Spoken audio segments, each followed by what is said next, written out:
రాష్ట్ర ఆర్థిక పరిస్థితిపై ప్రతిపక్షంలో ఉన్న బీఆర్ఎస్ తప్పుడు ప్రచారం చేస్తోందని ఉప ముఖ్యమంత్రి మల్లు భట్టి విక్రమార్క మండిపడ్డారు. అబద్దాల్లో గోబెల్స్ ను తలదన్నేలా ప్రధాన ప్రతిపక్షం వ్యవహరిస్తోందని ఆక్షేపించారు. భూమి లేని నిరుపేదలకు 12,000 రూపాయలు ఇచ్చే పథకానికి ఈ నెల 28 నుంచి శ్రీకారం చుడుతున్నామని భట్టి విక్రమార్క ఖమ్మంలో అధికారికంగా ప్రకటించారు. రాష్ట్ర అప్పులకు సంబంధించి జనాన్ని తప్పుదోవ పట్టించేలా బీఆర్ఎస్ అధినాయకత్వం వ్యవహరిస్తోందని ఉప ముఖ్యమంత్రి భట్టి విక్రమార్క ఆరోపించారు. ఖమ్మంలో మీడియాతో మాట్లాడిన భట్టి అప్పులకు సంబంధించి లెక్కల్ని గణాంకాలు సహా వివరించారు. 10 ఏళ్ల కేసీఆర్ సర్కార్ చేసిన అప్పులకు వడ్డీలు చెల్లించేందుకే మళ్లీ రుణాలు తీసుకోవాల్సిన దుస్థితి దాపురించిందని ఆందోళన వ్యక్తం చేశారు.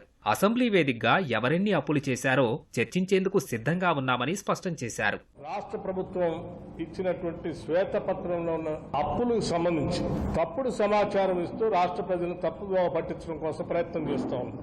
లెక్కలతో సహా దేనికి ఎంత అప్పు తెచ్చింది వీళ్ళు మీ ముందు ఇస్తా ఉన్నాం.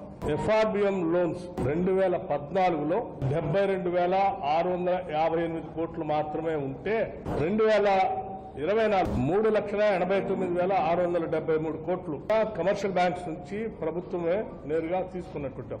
ఇప్పుడు మనమే కడుతున్నాం, ప్రభుత్వమే కడుతుంది కూడా. కార్పొరేషన్ పెట్టి తీసుకున్న అప్పులు కేవలం 5,893 కోట్లు 2014 రాష్ట్ర విభజన జరిగేటప్పటికి ఉంటే అవి 95,462 కోట్లు తీసుకొచ్చాం. అంటే నాన్ గ్యారంటీ, ప్రభుత్వం గ్యారంటీ ఇవ్వకుండా కొన్ని కార్పొరేషన్స్తో అప్పులు తీసుకుని వచ్చాం.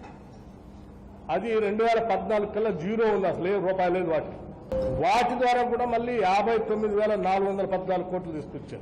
అవి కూడా రాష్ట్ర ప్రభుత్వం కట్టాల్సింది అప్పు. ఈ మొత్తం కలిపి 7,11,911 కోట్లు ఉన్నాయి. ఇది రాష్ట్ర ప్రభుత్వం ఆయా బ్యాంకులకి, కార్పొరేషన్లకి, ఉద్యోగస్తులకి, కాంట్రాక్టులకి కట్టాల్సిన అప్పులు. ఇవన్నీ దాస్తే దాగాయి కాదు. మేము చేశాం, మీరు చేశారంటున్నారు. మీరు చేసిందేమో మీరు తింటానికి, మేము చేసిందేమో మీరు తెచ్చిన అప్పులను ఆ అప్పు అసలు వడ్డీ కట్టడానికి అప్పు చేస్తున్నాం.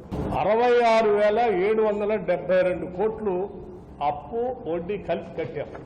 అటువంటిది 10 సంవత్సరాల్లో 6,400 కోట్ల నుంచి 66,772 కోట్లకి అసలు వడ్డీ కట్టాల్సిన దుస్థితి తీసుకొచ్చారు. రాష్ట్రంలో భూమి లేని నిరుపేద కుటుంబాలకు సర్కార్ తీపి కబురు అందించింది. ఎన్నికల్లో ఇచ్చిన హామీ మేరకు కాంగ్రెస్ ఆవిర్భావ దినోత్సవాన డిసెంబర్ 28 నుంచి శ్రీకారం చుడతామని ఉప ముఖ్యమంత్రి అధికారికంగా ప్రకటించారు. తొలి విడతగా 6,000 లబ్ధిదారుల ఖాతాల్లో జమ చేస్తామని వెల్లడించారు. సంక్రాంతి తర్వాతే రైతు భరోసా నిధులు కర్షకుల ఖాతాల్లో వేస్తామని సీఎం ప్రకటించిన విషయాన్ని ఆయన గుర్తు చేశారు. మళ్ళీ ఇంకోరు పోతాడు, రెసిడెన్షియల్ స్కూల్లో ఏది టాయిలెట్ సరిగా లేదు, నీళ్లు సరిగా లేదు. 10 ఏళ్లు మీరే కదా కట్టకుండా వదిలేసిన దాన్ని 5,000 కోట్ల రూపాయలు ఈ సంవత్సరమే ఖర్చు పెట్టి వీటికి కట్టాలని ప్రయత్నం చేస్తాం. ఈ రాష్ట్ర వ్యాప్తంగా పండిన ప్రతి గింజని రాష్ట్ర ప్రభుత్వం కొంటా ఉంది. కేవలం వారం రోజుల్లో డబ్బులు కూడా వాళ్ళ అకౌంట్లో ఇస్తాం. సన్నాలు బోనస్ 500 ఇస్తా అన్నాం, 500 రూపాయల బోనస్ కూడా వేసేస్తాం. 9,795 కోట్ల రూపాయలు ఇప్పటికి బిల్లు చెల్లించాము ఇరిగేషన్ సంబంధించి. ల్యాండ్లెస్ పూర్ కి కుటుంబానికి 12,000 రూపాయలు ఇస్తామని చెప్పాం సంవత్సరానికి. ఎందుకంటే మనం అసలు భూమి లేని వాళ్ళకు కూడా చేయాలి. మేము చెప్తా ఉన్నాం, దానికి కూడా మేము వెనకడుగు వేయట్లేదు. ఈ రాష్ట్రంలో ఉన్నటువంటి భూమి లేని నిరుపేద కుటుంబం అందరికీ ఇదే నెల డిసెంబర్ 28, ఈ నెల 28 నాడు ఆ పార్టీ ఆవిర్భావోత్సవం రోజు మేము ప్రతి కుటుంబానికి 12,000 రూపాయలు 2 ఇన్స్టాల్మెంట్స్ లో ఇస్తా అని చెప్పాం సంవత్సరానికి. మొదటి ఇన్స్టాల్మెంట్ 28వ తారీఖు నాడు వేయబోతాం. బీఆర్ఎస్ రాష్ట్ర నాయకత్వం చెప్పే అబద్దాలు, అవాస్తవాలను ప్రజలు నమ్మొద్దని భట్టి విక్రమార్క పిలుపునిచ్చారు.